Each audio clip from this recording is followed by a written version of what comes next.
Hello everyone, my name is Ikrana Ali. I am a third year student at North Carolina Central University. I have done various researches in diabetes and have treated patients with diabetes at first-hand treatment. So today I'm going to be talking about different types of diabetes, but I first want to ask my audience, what is the first thing that comes to your mind when you hear the word diabetes? Fat, sugar, obese. Well, today I'm going to be tackling many stereotypes associated with diabetes because many people do believe that sugar and fat is the main reason and main cause for diabetes, and that many people with diabetes are obese and overweight.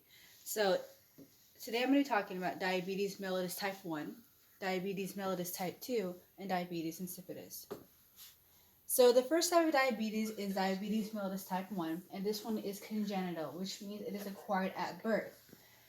This also results in the lack of production from insulin from the pancreas. If you can see this picture, this is a normal pancreas that has beta cells.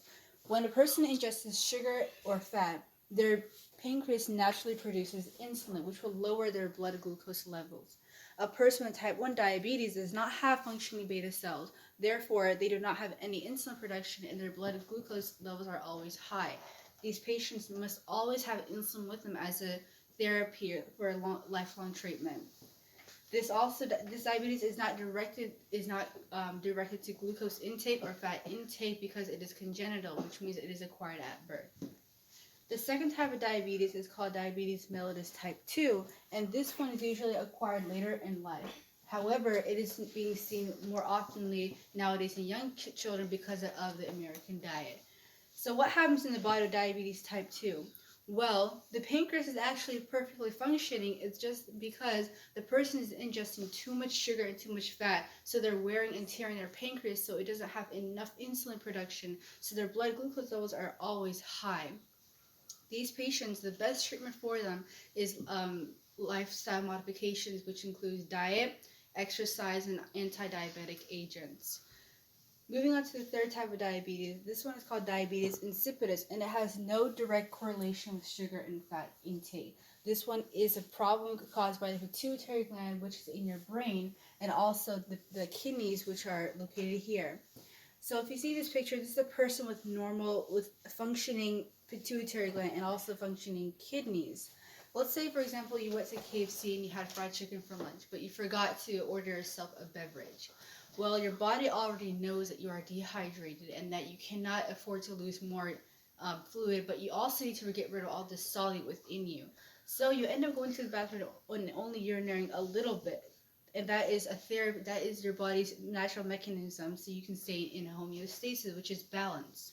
But for a person with diabetes insipidus, they lack antidiuretic hormone, which is produced inside the pituitary gland. This hormone allows you to naturally conserve water so you don't lose water and become dehydrated. So, as I said before, this patient does not have any antidiuretic hormone, so they end up losing all of the water no matter how much they drink. They do not need insulin because nothing is wrong with their pancreas, but they require a synthetic version of antidiuretic hormone, which they're missing, which is called vasopressin. So, as a recap, diabetes mellitus type 1 results in a lack of insulin production. Diabetes type 2 is a result of excess intake of sugar and fat.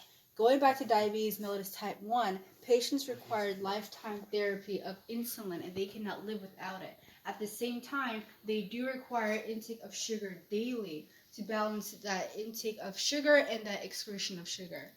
Patients with diabetes mellitus type 2, their best therapy is lifestyle modifications, which means that they need to go on diet like the Mediterranean diet, which is low in fats but high in protein and other nutrients. At the same time, they need to lose weight and go on exercise, different types of exercise so they can lose the weight and that their body can go back to the normal levels of blood glucose. Diabetes insipidus results from pituitary and kidney dysfunction and has no direct correlation with sugar and fat intake. Patients are usually dehydrated and require vasopressin so that they can balance this intake of water and the excretion of water. Thank you very much. And do you have any other questions for me today? Yes. So since you didn't drink water with your burger, how did you end up needing to use the bathroom?